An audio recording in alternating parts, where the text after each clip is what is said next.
Today in this particular video, we'll have a mains answer writing on GS1. So the topic is modern personalities.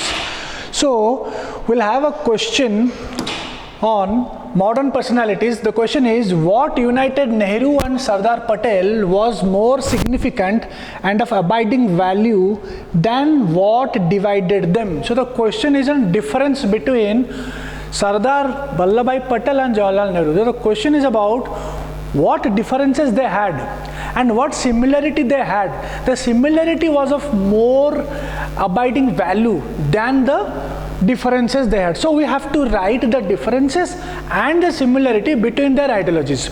So here we'll start the answer. Jawaharlal Nehru and Sardar Patel were the stalwarts of Indian struggle for independence. Nehru was a visionary and idealist, whereas Patel was pragmatic and realist. So both had striking personalities and their ideologies were also very different. So one by one we'll come to know what was the difference in their personalities from different components. First of all, regarding economic policy, Nehru advocated Soviet Union's policy of socialism. Nehru always supported USSR's socialism. So that was the reason why in India we had mixed economy, where we had socialistic ideas and also capitalistic ideas, but more we had socialism. So Nehru advocated Soviet Union's policy of socialism, whereas Patel supported capitalism. Patel always supported capitalistic policy and the spirit of enterprise.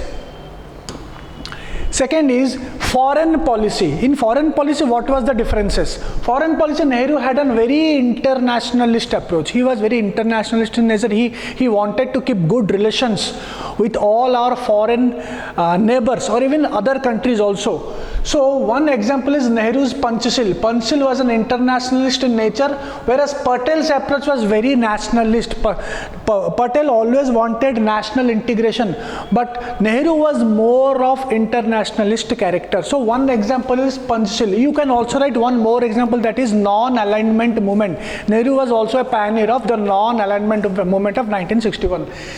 Now coming to military, Patel advocated modernization of army opposed to Nehru, as the latter with more idealist approach could not perceive the security threat simmering over India from its neighbors. It means from a military point of view, Nehru always was a very pacifist in nature. He was very pacifist.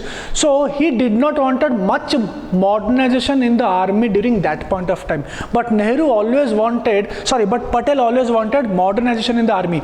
That was the reason why, in a way you can say it's not the only reason, but we lost the India-China war of 1961 because Nehru did not wanted modernization of army during that point of time. Coming to national integration, Nehru wanted the integration of states. See, both of them wanted integration of states, but Nehru wanted through democratic means. He always wanted that every state who want to be a part of India, the democracy should be preserved and it should be through a democratic way. But Patel wanted this even through the use of force and police action. See, Patel wanted every state should get integrated. If by force also, he was okay with that. So that is also a difference when it comes to national integration. Now coming to political ideology, Nehru was a leftist. Nehru was totally a leftist, and Nehru was a believer of liberalism. He was very liberal in nature and to be associated with the leftist within the Congress. But Patel believed in conservative outlook and was a part of the right wing of the Congress. That was the difference between Nehru and Patel when it comes to political ideology.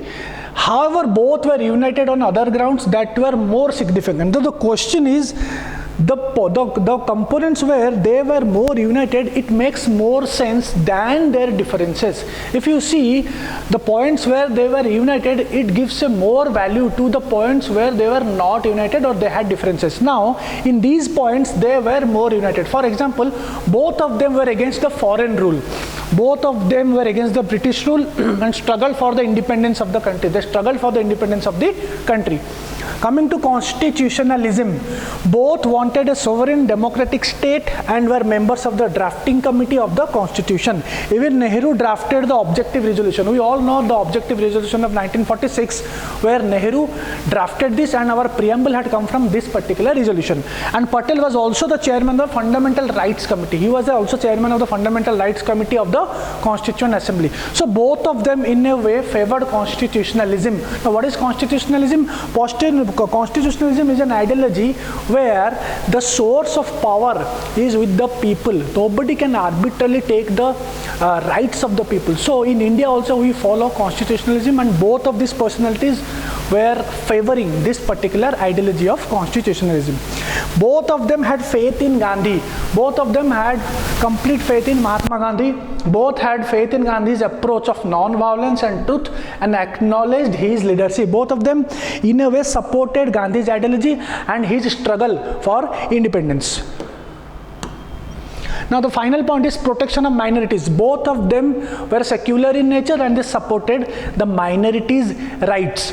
Nehru, though his secular approach united the Muslims in India, Patel was the chairman of the fundamental rights and welfare of minorities.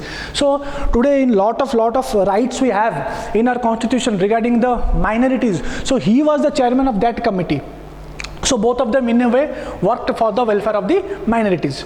So we can write a conclusion, therefore both of them worked tirelessly for the unification of the country, and that's what makes more significant than the differences they had. So this is what makes more significant than the differences which they had. It means they had differences, but still then they were tolerant to each other. That's why they worked, even if having different ideologies, they worked together for the betterment of the country.